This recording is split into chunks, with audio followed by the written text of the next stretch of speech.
welcome to my YouTube channel. I am going to upload the whole syllabus of anatomy, including upper limb, lower limb, thorax, abdomen, pelvis, as well as CNS. So I have already started with the abdomen and pelvis session. And today's topic is anal canal. Let's begin with the topic. Anal canal is the terminal part of the gastrointestinal tract. So anal canal होता है वो सबसे lower part होता है gastrointestinal tract का.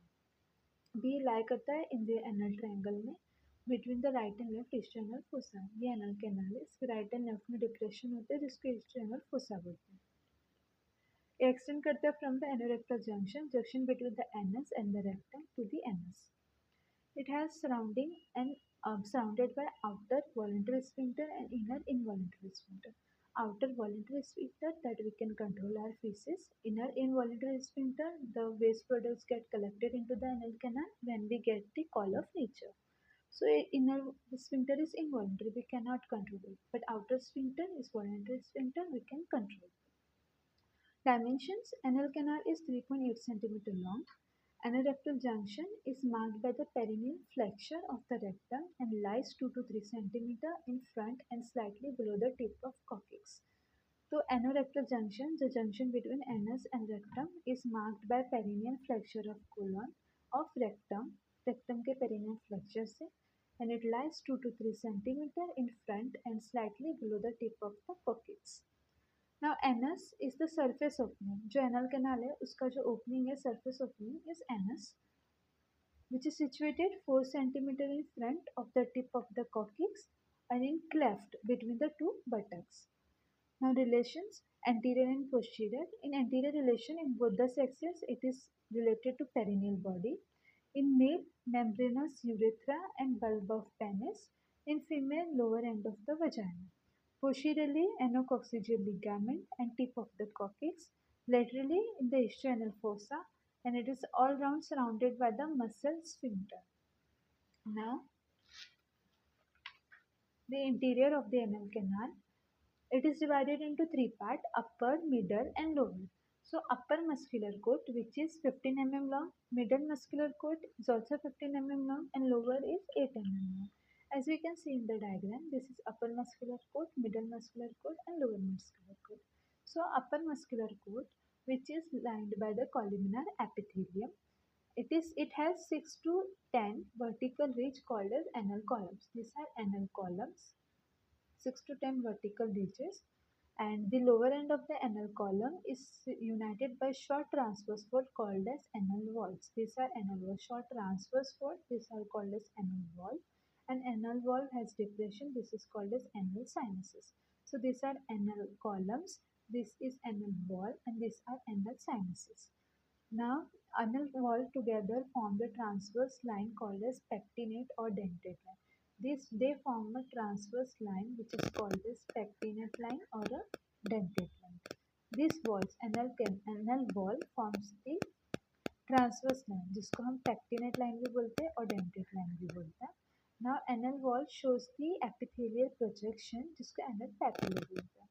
अभी middle part contains non-keratinizing squamous epithelium as well as mucus. Now anal column are not present over here. It is not present. It is present only in the upper part.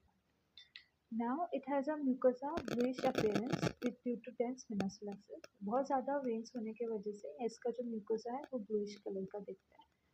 This region referred to pectin or transitional zone. ये reason को हम pectin और transitional zone बोलते हैं क्योंकि ये pectinate line के नीचे आता है. Lower limit of the pectin has often whitish appearance called as white line of Hilton. अभी ये जो पेक्टिन जोन का जो लोअर लिमिट है, मतलब जो लोअर बॉर्डर है, उसको व्हाइटिश इन कलर का होता है जिसको अपन बोलते हैं व्हाइट लाइन ऑफ हिल्टन. इसको नाम दिया हुआ है. ना लोअर पार्ट इस अपने पूरे स्किन के जैसा होता है. जैसे स्किन के अंदर होता है sweat gland, sebaceous gland, hairs, ऐसे सब इसके अंदर भी sweat gland, sebaceous gland, hairs सब होते हैं. और ये रिसेंबल, इसका जो एपिथेलियम है वो रिसेंबल करता है पिगमेंटेड स्किन से. अभी इसका ब्लड सप्लाई, अभी पेक्टिनेट लाइन के ऊपर सुपीरियर रेक्टल आर्टरी सप्लाई करती है. पेक्टिनेट लाइन के नीचे इंफीरियर रेक्टल आर्टरी सप्लाई करती है. इसके ऊपर वाले पार्ट को सारे पार्ट को सुपीरियर रेक्टल आर्टरी, और इससे नीचे सारे पार्ट को inferior rectal artery.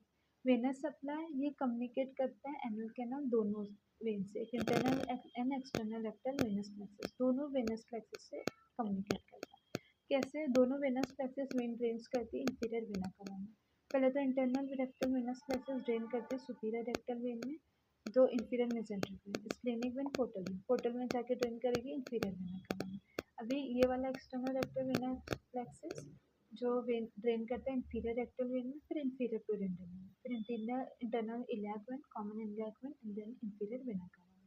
Nerve supply में भी इसका ऐसे ही है कि पेक्टिनेट लाइन के जो ऊपर वाला पार्ट है उसको सिंपैथेटिक पैरासिम्पैथेटिक नर्व सप्लाई करती है, और उसके नीचे वाला पार्ट है उसको सोमैटिक नर्व सप्लाई करती है। जो सिंपैथेटिक नर्व है उसमें L1 एंड L2 है जो इंफीरियर हाइपोगैस्ट्रिक प्लेक्सस होता है, और जो पैरासिम्पैथेटिक है S2, S3 एंड S4 है जिसके पास पेल्विक एंड स्प्लैंकिक नर्व होते हैं। Below the pectinate line somatic nerve होती है, इंफीरियर रेक्टल नर्व होती है जो S2, S3 and S4 supply करते हैं।